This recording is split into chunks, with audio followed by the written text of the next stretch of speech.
Good morning and welcome to an all-new Eye the Tiger. I'm Zach Smith. And I'm Jacob Bildell. Tigers, watch your step around campus as we have some heavy rain going into next week. Dress appropriately and drive safe. Get ready for the Clash of the Classes rally today after second period. Rep your class colors and get loud. We will be on a rally schedule that includes roar. Let's check in with Spencer Davis for sports. Good morning and welcome to this Friday's edition of EOTSN. I'm Spencer Davis. Starting in the pool, boys water polo took the first seed in the Division III playoffs bracket, delivering an 18-3 win against Calaveras in the first round, an 18-6 win over Oakmont in the second round, and a 16-7 win over Oakdale to advance to the section championship for the first time in program history. They will play for a section title tomorrow.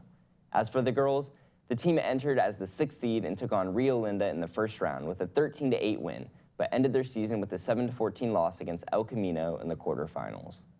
Moving over to the court, girls volleyball ended their season on Tuesday night in a heartbreaking 5-set loss against West Valley in the first round of state. Despite the Tigers crushing the first set, the game ultimately went back and forth with multiple injuries or medical emergencies impacting the team in the end. On the tennis court, the girls made it to the section finals but lost to El Capitan 6-3.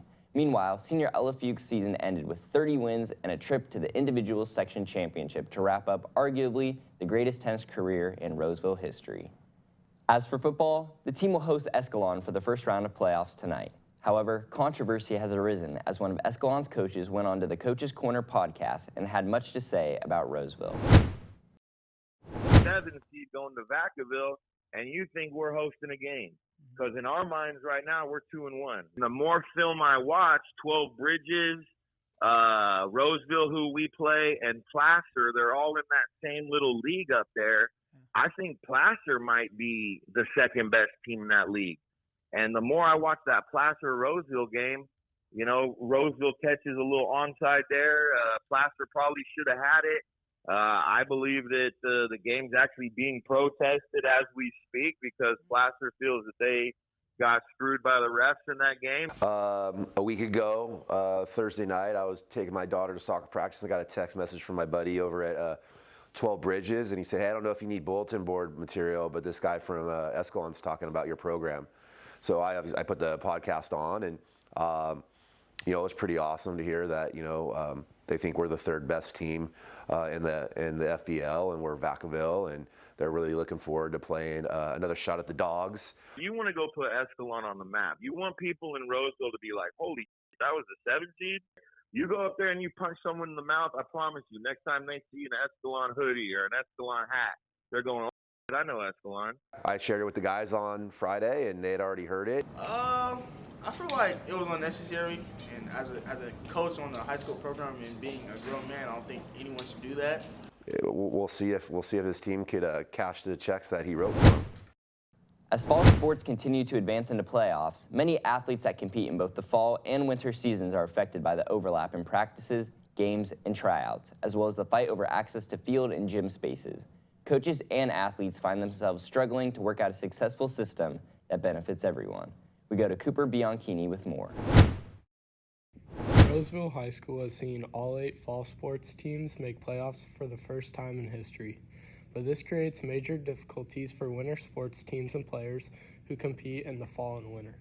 Playoffs is affecting soccer because, you know, we're having tryouts currently, and I'm still playing football, and we think for football we can go a long way, and, you know, that's going to affect how long I can get back to soccer, and, you know, it's rough. Well, it just started up. Like, we just had tryouts this past week, and I didn't even get to go to it. So, I mean, I don't even know how the team's doing. I can't really I don't really know much about it, but I do know right now I'm focusing on football strictly right now, and then when basketball comes, I'll then focus on that. So it's kind of hard to focus and balance 2 sports at the same time.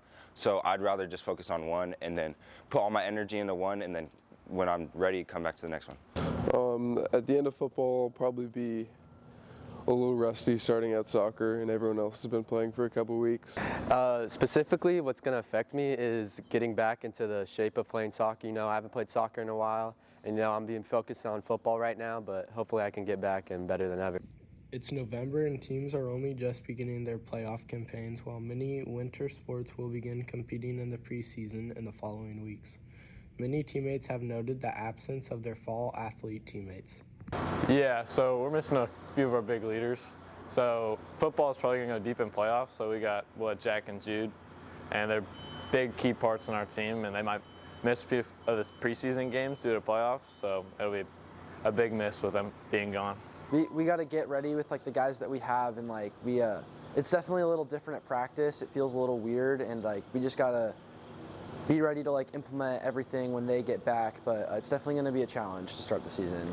I feel like it's going to take longer for us to get us going without them back, and then when they do come back, they might be a little slow to start. But I think it'll be all right. We'll figure it out. Thanks, Cooper. That's all on your home for Roseville High School sports, top plays, breakdowns, and more. I have the Tiger Sports Network, EOTSN. And now we go over to entertainment. Thanks, Spencer. The fall play These Shining Lives opened last night in the Patty Baker Theater. For this first week of shows, we go to Tyler Stock with the full story. The RHS drama class has been immensely perfecting their school play, These Shining Lives, to dive deeper into the lives of the girls who worked at Illinois' Radium Dial Company in the 20s. So our fall play is called These Shining Lives. It's a story written by Melanie Marnich. It's based on a true story. These women in Illinois worked at the Radium Dial Company, where they were painting watch faces post-World War I. The only way they knew how to do that in the 1920s was putting a little bit of radium in the paint dust. Lots of radium over time led to a lot of these women getting sick, and so they started blaming the company. The women took it to court, all the way up to the Supreme Court, and sued for their right for workers' compensation. Students in the play are excited to finally perform the play to a live audience. I enjoyed rehearsing the play. It gave me everlasting memories. I made a lot of friends, had some great laughs, and it was just a great time to be there. First night of the play, it was chaotic to say the least, but overall we all had a great time, and once again, just great memories to be in theater. Thanks, Genesee. RHS's very own guitar teacher, David Albertson, has been entertaining the local and international crowds with guitar and DJing gigs. We go to Braylon Mahon with more. RHS guitar teacher David Albertson has pursued his passion for music in and outside of school. He frequently has the opportunity to perform what he teaches his students in front of crowds at restaurants or other places around town. I enjoy getting to practice and perform all the things that I teach my students. I perform regularly at Fleming Steakhouse, and I perform regularly at Kimpton Sawyer Hotel. So I get to, explore the things that I teach and share my talent with the world. Not only does Albertson play locally, but he also expands his horizons to places like Portugal, which allows him to reach his family in different crowds. I have family in Portugal, and I play in Portugal often. I also play, wherever the road takes me. After half a decade as a musician, Albertson wanted to expand his opportunities and started DJing for various events, aiming to bring light to crowds of people. I started DJing for weddings and events after being a musician professionally for about 5 or 6 years, realizing that I was missing a whole market of people I could be reaching, and that it's a lot of fun to see people dance and be part of an event.